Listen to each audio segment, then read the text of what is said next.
Apakah teman-teman selama ini menyadari bahwa kita sebagai orang Asia, secara spesifik sebagai orang Indonesia, sering mengalami stigma ataupun sering merasakan bahwa kita ini memiliki inferiority complex. Inferiority complex itu adalah suatu mekanisme dalam kepribadian kita di mana kita merasa diri kita itu lebih rendah dari kelompok yang lain. Nah, dalam konteks kelompok Asia, mungkin kita merasa lebih rendah daripada orang-orang di budaya barat, atau orang-orang yang kulitnya putih, atau bahkan di Indonesia sendiri nih, kalau ada yang blasteran bule, kayaknya tuh stratanya, kastanya lebih tinggi ya daripada yang orang Indonesia kebanyakan. Apakah kalian merasakan pengalaman seperti ini? Nah, kenapa sih sebenarnya bisa ada sejarah seperti ini, dan apa sih yang menyebabkan terjadinya inferiority complex ini? Nah, sebagai seorang psikolog klinis, aku pribadi itu sangat senang dengan memahami sejarah manusia Indonesia. Karena ilmu psikologi sendiri tidak dapat dipisahkan dari ilmu antropologi, sosiologi, dan ilmu-ilmu tentang kemanusiaan dan humaniora lainnya. Dari sejarah Indonesia, apalagi tentang sejarah penjajahan maupun bagaimana kehidupan masyarakat di Batavia misalnya pada masa itu, ternyata sudah terjadi segregasi atau pemisahan kelompok-kelompok masyarakat yang pada saat itu dilakukan oleh pemerintah Belanda zaman kolonial.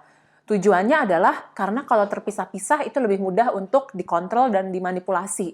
Nah, bayangin nggak apa yang dilakukan oleh penjajahan Belanda di tahun abad 18, abad 17, itu ternyata masih ada efeknya sampai sekarang. Jadi buat teman-teman yang tahu kalau di Jakarta atau di beberapa kota-kota urban di Pulau Jawa, ada yang disebut sebagai Kampung Ambon, ada Kampung Cina, ada Kampung Melayu, ada Kampung Bali, itu cikal bakalnya adalah orang-orang dari satu suku itu cuma boleh tinggal di satu tempat tertentu. Lalu di masa pemerintahan penjajahan Belanda, setiap orang itu harus memakai pakaian dari kebudayaannya masing-masing. Nah, makanya itu ada yang pakai abaya, ada yang pakai kebaya encim, terus juga ada yang pakai kain sarung. Walaupun di satu sisi menunjukkan identitas sukunya, tapi di sisi lain dalam konteks ke-Indonesiaan atau Nusantara, jadi terasa ada segregasi atau perbedaan dan pemisahan. Lebih parahnya lagi, ternyata konsep pemisahan ini muncul dari sistem pendidikan. Waktu itu di zaman penjajahan Belanda, dibuat kalau nggak salah ada 4 kasta atau standar dalam pendidikan. Pendidikan level 1 yang sangat bagus kualitasnya hanya boleh diikuti oleh orang-orang keturunan Belanda atau orang yang asli dari Belanda atau orang dari Belanda yang datang ke Indonesia untuk memiliki keluarga. Pendidikan tingkat 2 itu diberikan untuk orang-orang keturunan Cina, Jepang, atau Asia lainnya. Yang ketiga diberikan kualitas pendidikan untuk orang-orang bumi putra pada saat itu yang bekerja untuk pemerintahan penjajahan Belanda. Nah, yang keempat itu untuk orang-orang Indonesia pada umumnya baru ada pendidikan. Dan memang pada awal mulanya sejarah pendidikan di Indonesia dari penjajahan Belanda dilakukan untuk memenuhi kebutuhan karyawan-karyawan di perusahaan-perusahaan Belanda seperti perusahaan perkebunan, perusahaan tebu atau gula, dan perusahaan-perusahaan lainnya yang membutuhkan orang-orang Indonesia juga, karena nggak mungkin dong semua orang Belanda di bedol desa dibawa ke sini. Nah, dari pengalaman kualitas pendidikan yang berbeda, dari kampung-kampung yang diberikan nama berbeda sesuai dengan sukunya, lalu juga terlihat bahwa yang paling tinggi stratanya adalah orang-orang yang keturunan bule atau bule beneran, secara tidak langsung bertahun-tahun itu membuat kita memiliki inferiority complex sebagai orang Asia. Apalagi ketika kita menyadari bahwa kita punya perbedaan warna kulit. Dan seringkali perbedaan warna kulit ini bahkan antar orang Indonesia pun bisa menjadi suatu alasan untuk terjadinya bullying. Siapa di sini yang pernah ngalamin bullying waktu di usia SD, remaja, atau bahkan sampai sekarang karena kulitnya lebih gelap, lebih hitam daripada orang-orang yang lainnya? Atau justru kebalikannya, ada orang yang lebih putih dibandingin teman-temannya, dia juga kena sumber bullying. Intinya apa sih dari pengalaman atau fenomena ini? Kita itu selalu takut sama orang yang berbeda daripada kita. Dan berbeda ini sangat subjektif sebenarnya, tergantung apa yang kita diajarkan di rumah, di keluarga, dan di sistem lingkungan kita. Ketika kita merasa yang berbeda dari kita adalah suatu ancaman, atau kita sering diwanti-wanti, kamu jangan main sama yang sukunya ini, atau jangan main sama yang agamanya ini, itu pun sudah menjadi suatu bentuk stigma. Karena kenapa ya orang itu harus dibeda-bedakan dari label, status, suku, agama yang dia bahkan nggak bisa milih nih, apalagi kalau warna kulit nih, emang bisa milih mau dapat adonannya warna apa, kayak beli pizza, nggak bisa kan ya. Jadi seringkali tanpa kita sadari, kita sudah memasukkan namanya internalized racism atau internalized prejudice. Menariknya dari segi neuroscience atau ilmu tentang bagaimana melihat syaraf otak manusia bekerja dan dikaitkan dengan psikologi atau emosi dan perilaku manusia, ternyata untuk menjadi seseorang yang rasis itu menggunakan otak yang lebih gampang. Jadi kalau otak manusia tuh ada 3 area, teman-teman. Jadi bayangin ini batang otak, ini bagian amigdalanya, bagian emosi, terus di bagian ini neurokorteks atau prefrontal cortex, tempat untuk berpikir lebih kompleks. Rasisme atau melihat orang dengan mengkotak-kotakkan itu menggunakan area yang menggunakan emosi, amigdala. Apalagi kalau kita dari kecil terbiasa diindoktrinasi atau di brainwash oleh orang tua yang belum paham soal konsep kebinekaan atau lingkungan yang sangat takut dengan orang yang berbeda, bahwa hati-hati ya, orang kayak gini nakutin. Nah, udah tuh asosiasi emosi dan pengalaman prejudis atau stigma terjadilah di situ. Sehingga memang untuk orang-orang yang tidak berusaha untuk tidak memiliki stigma, itu sebenarnya kita lebih butuh berusaha, butuh kesadaran, lebih butuh effort. Seperti kalau teman-teman yang hobi olahraga, itu kita lebih butuh pakai otot, melatih otot-otot kita, dan di otak manusia sebenarnya proses bekerjanya otak mirip kayak otot. Kita akan bisa kalau kita sering melatih. Apalagi dalam penelitian-penelitian terbaru di bidang neuroscience, kita mulai menemukan apa yang disebut sebagai brain plasticity, atau plastisitas otak untuk terus berkembang dan berubah atau membangun jalur-jalur neural pathway yang baru, kayak kabel laptop gitu ya, sambungannya dibikin berbeda, sehingga mungkin dulunya kita datang dari pemikiran, dari keluarga yang rasis atau punya stigma, tapi dengan pengalaman, namanya disebut pengalaman kontak sosial, kita punya teman yang berbeda tapi setara nih. Misalnya kita sama-sama punya teman kuliah, teman sekolah yang berasal dari suku, agama, latar belakang berbeda. Di situ kita jadi punya pengalaman shared experience, pengalaman sama-sama merasakan sebagai mahasiswa atau sebagai orang yang sama-sama merantau. Dan di situ ketika terjadi dialog, kita jadi semakin memahami bahwa pada esensinya kita adalah sama-sama manusia. Nah, untuk melawan stigma atau untuk mengurangi stigma, yang pertama itu kita perlu mengakui dulu, menyadari bahwa kita punya stigma. Bahkan mungkin di setiap keluarga ini ada gitu. Tapi menjadi manusia sebenarnya kita juga punya kuasa, power untuk memilih dan memilah. Mana ya nilai-nilai dari keluarga saya yang mau saya ikuti dan mana yang saya mau membuat budaya sendiri. Apalagi buat teman-teman yang katanya digital native ini, teman-teman kan hidup di zaman di mana kita semua borderless. Dengan koneksi internet, kita semua bisa terkoneksi dengan orang dari manapun. Jadi rasanya udah nggak relevan ya untuk kita memiliki stigma terhadap orang-orang atau kelompok yang berbeda daripada kita. Nah, di hari-hari ini kita melihat konteks di negara Amerika, di mana terjadi stigma terhadap orang Asia atau Chinese, atau orang-orang dari yang berkulit putih, sipit, atau yang kelihatannya kayak Asia lah di Amerika. Menariknya, stigma seperti ini muncul sebenarnya awalnya tuh dari rasa fear atau rasa takut. Karena orang-orang Asia di Amerika tuh terlihat mendominasi perekonomian, lalu mereka kayaknya kok numpang di negara yang menurut mereka bukan daerahnya mereka. Padahal kalau dirunut-runut lagi nih, orang-orang Amerika juga adalah orang-orang buangan dari negara Eropa. Mereka ada yang keturunan Inggris, keturunan Irlandia, dan dulunya awalnya New York itu kan dipakai untuk membuang orang-orang tawanan narapidana ya gitu. Jadi bahkan buat Indonesia sendiri nih, kalau nanti di masa-masa pilkada, pilpres, selalu orang-orang membawa isu-isu suku, dibilang oh harus memilih kepala daerah yang putra daerah, oh harus memilih kepala negara atau pemimpin itu yang orang Indonesia asli atau bahkan disebut pribumi. Pribumi itu juga bentukan penjajahan Belanda. Sebenarnya ada nggak sih orang Indonesia asli? Kita semua itu selalu punya campuran. Bahkan kalau kita penelitian DNA, hampir kita nggak ada ditemukan orang Indonesia asli.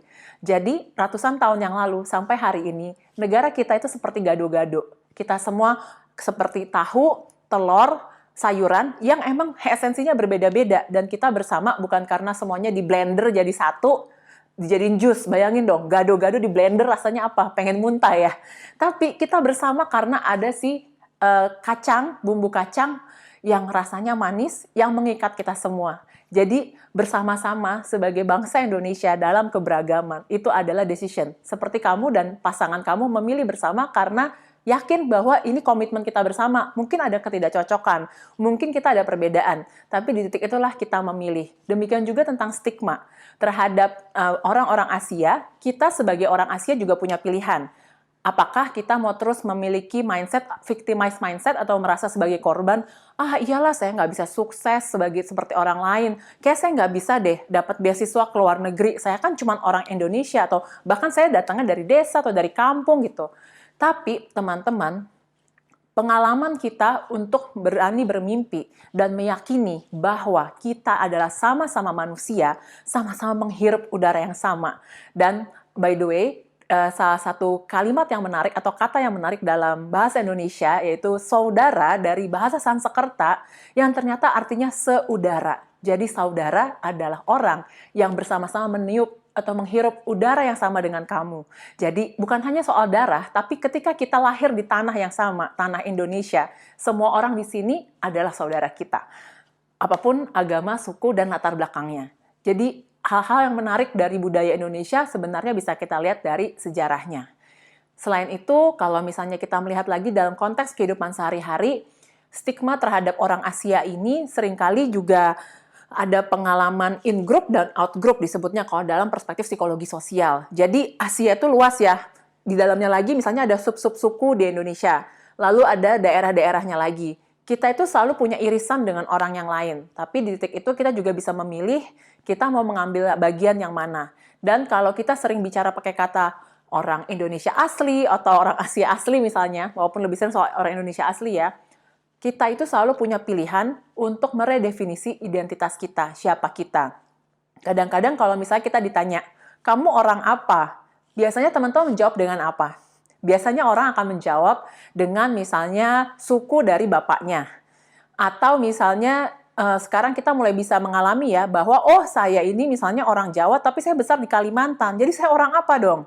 Atau orang-orang seperti saya ya, dan saya yakin banyak di Indonesia yang merupakan datang dari keluarga campuran. Seperti ayah saya orang Jawa, besar di Ungaran, lalu menikah dengan ibu saya keturunan Tionghoa Indonesia yang besar di Jakarta. Waktu saya lahir, sampai saya umur 7 tahun, saya itu selalu bingung kalau ditanya orang, kamu orang apa? Karena saya di rumah selalu dijelasin dan ditekankan untuk jawab bahwa saya orang Indonesia. Ternyata buat kebanyakan anak-anak di keluarga masing-masing, orang-orang tuh nyecer nanya, kamu sukunya apa? Tapi setelah saya mempelajari ilmu psikologi dan banyak melakukan penelitian tentang identitas manusia, pada akhirnya identitas kita itu adalah pilihan kita. Kadang-kadang kita membiarkan orang lain memberikan label atau identitas ke kita hanya karena kulit kita. Misalnya, kamu kan kulitnya coklat, pasti kamu orang ini deh.